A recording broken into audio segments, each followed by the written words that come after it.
एक बार की बात है, पालपुर गांव में एक नेहा नाम की लड़की रहती थी। उसके परिवार में सिर्फ उसकी माँ थी। नेहा पढ़ाई में बहुत अच्छी थी, इसलिए उसकी माँ उससे कुछ नहीं कराती थी। नेहा पूरा दिन पढ़ती रहती थी।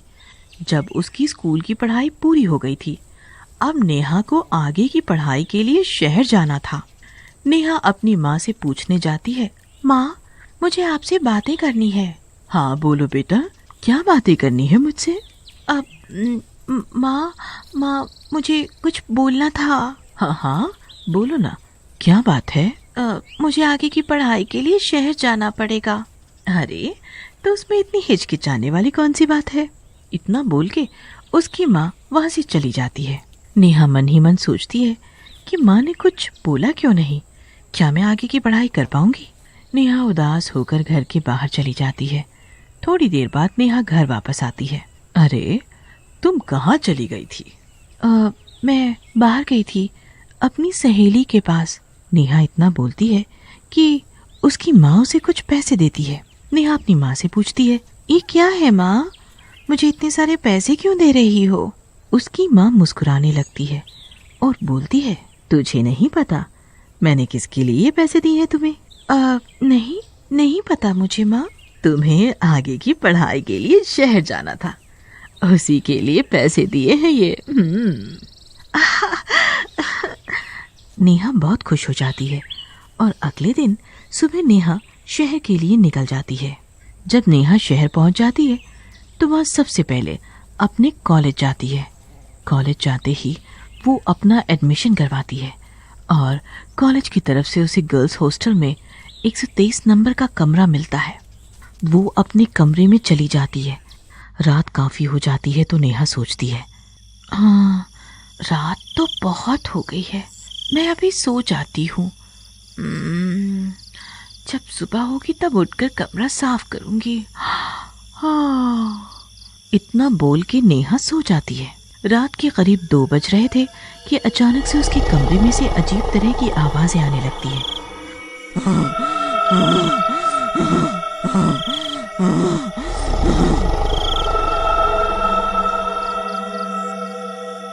तो उस आवाज को सुनते ही नेहा जाग जाती है। नेहा बहुत डर जाती है और बोलती है, कौन है वहाँ, कौन है? उसके बाद वो आवाजें आनी बंद हो जाती है, पर नेहा को डर के मारे नींद नहीं आती। वो पूरी रात जागती है। जब सुबह होती है तो नेहा घर की सफाई करने लग जाती है, पर नेहा के मन में कल रात वाली बात दिमाग में घूमती रहती है। हाँ, आखिर कौन था, किसकी आवाज थी वो? हाँ, लगता है मैं कुछ ज्यादा ही थक गई हूँ।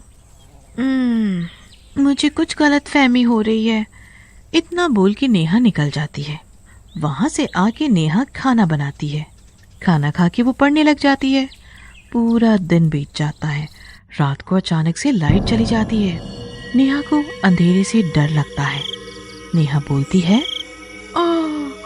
ओफो, इस लाइट को भी अभी जाना था। इतना बोल के नेहा सो जाती है। काफी रात हो जाती है तो फिर उसे वही आवाजें सुनाई देती है।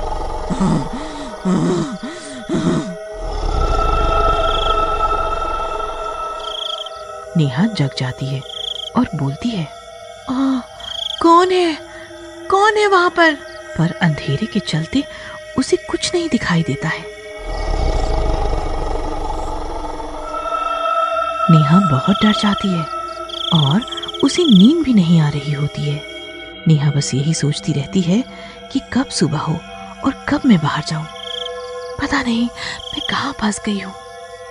अगली सुबह नेहा हॉस्टल के मालिक के पास जाती है और बोलती है, ये कैसा कमरा है?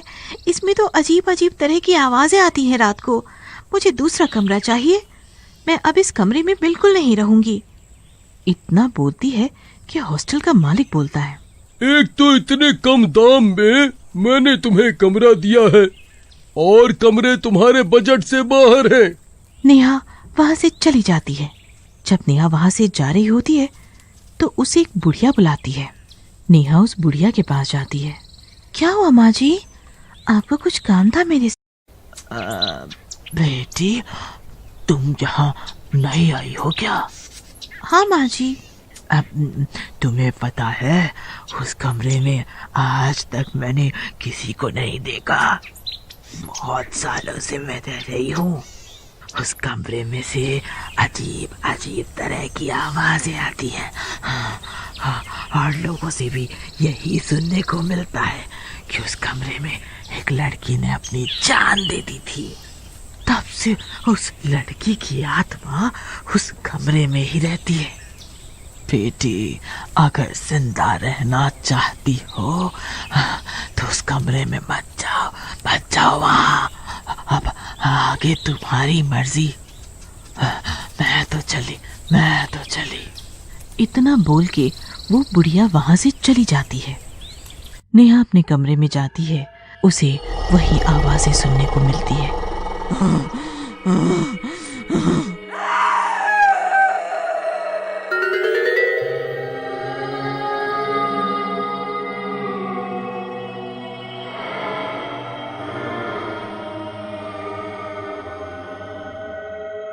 वो उस आवाज का पीछा करती है।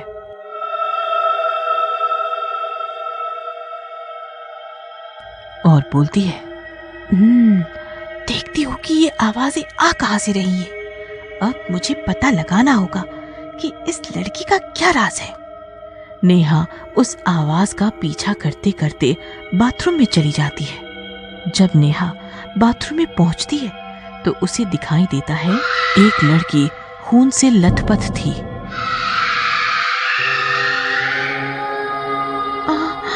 तुम कौन हो और तुम्हारी ये हालत किसने की?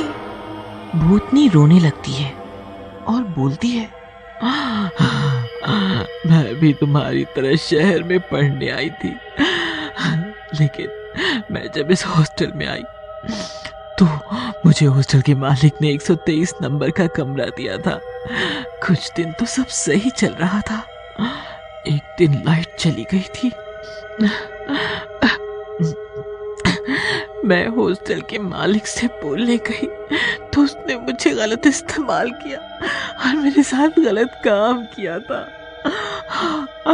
मैं बहुत रोई, बहुत चिल्लाई, पर किसी ने मेरी मदद नहीं की और फिर मेरी मौत हो गई। तब से मैं उसी कमरे में घूम रही हूँ। मेरी आत्मा उसी कमरे में घूमती है। ओह, तो तुम्हें अब मुक्ति कैसे मिलेगी? जब तक मैं उसे मार न दूं, तब तक मेरी आत्मा को शांति नहीं मिलेगी। ओह, तो तुम अब क्या करोगी? कैसे मारोगी उस आदमी को? तुम मेरा एक काम करो, तुम उस आदमी को किसी भी तरह इस कमरे में लेके आओ। इतना सुनते ही नेहा वहां से चली जाती है। नेहा हॉस्टल के मालिक के पास जाती है और बोलती है, सर, मेरे बाथरूम में पानी नहीं आ रहा है। तुम चलो, मैं आता हूँ। नेहा वहां से चली जाती है और अपने कमरे में आ जाती है और उस भूतनी को बोलती है, मैंने अपना काम कर दिया है, अब तुम्हारी बारी है। जब तक वो मालिक भी ऊपर आ जाता है। मालिक की नीयत कुछ सही नहीं लगती नेहा को। चलो देखते हैं, तुम्हारे बाथरूम में पानी क्यों नहीं आ रहा है। बाथरूम में जाते ही उसे वो भूतनी दिखाई देती है। मालिक बहुत डर जाता है और बोलता है, तुम तो मर गई थी, फिर जिंदा कैसे हो गई?